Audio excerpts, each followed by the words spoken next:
বিজনীত Bharat Ratna Sudhakantha doctor Bhupen হাজৰিকাৰ ৯৮ সংখ্যক জন্মদিৱস উদযাপন উপস্থিত বিজনীৰ প্ৰাক্তন বিধায়ক।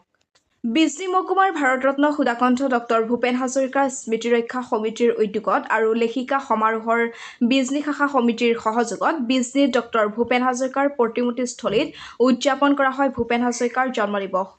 সুধাকণ্ঠৰ প্ৰতিমূৰ্তিৰ বেদীত বন্তি প্ৰজ্বলন কৰে অসম কৃষি বিশ্ববিদ্যালয়ৰ অৱসৰী অধ্যাপক ডক্টৰ তৰুণ চন্দ্ৰ দেৱৰায়ে।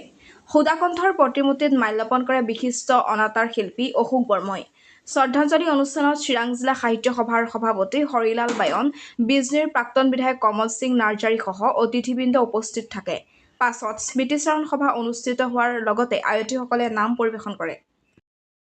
আজি আমি বিজনী মহকুমা ভাৰতৰত্ন সুধাকণ্ঠ ডক্টৰ ভূপেন হাজৰিকা স্মৃতি ৰক্ষা সমিতিৰ উদ্যোগত বিজনী লেখিকা সমাৰোহৰ সহযোগত আমি বিজনীবাসী ৰাইজৰ সহযোগত আমি জন্মদিৱসটো আজি আমি পালন কৰিব ওলাইছোঁ।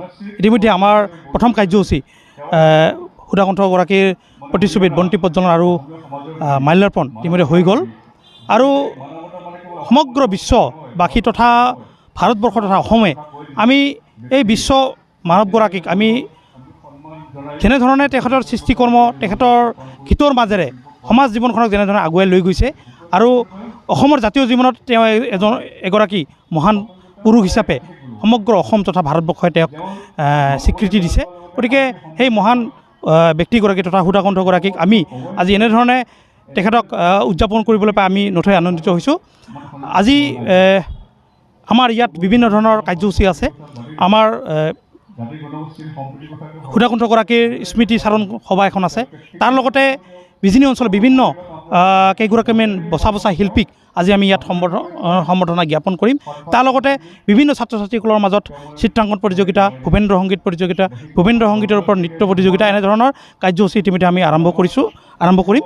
গতিকে আগন্তুক দিনত সুধাকণ্ঠগৰাকীৰ যিটো সৃষ্টিকৰ্ম তেখেতৰ কৰ্মৰাজিক অনাগত দিনত যাতে নতুন প্ৰজন্মই যাতে তেখেতৰ সৃষ্টিকৰ্ম আৰু পুনৰ জীয়াই ৰাখিব পাৰে বা তেখেতৰ সৃষ্টিকৰ্ম আৰু আগুৱাই নিব পাৰে তাৰ কাৰণে আমি উদযাপন সমিতিয়ে যিখিনি কাম কৰিব লাগে, যিখিনি তেখেতক আমি কৰিব লাগে আমি সেইখিনি কাম কৰি আছোঁ।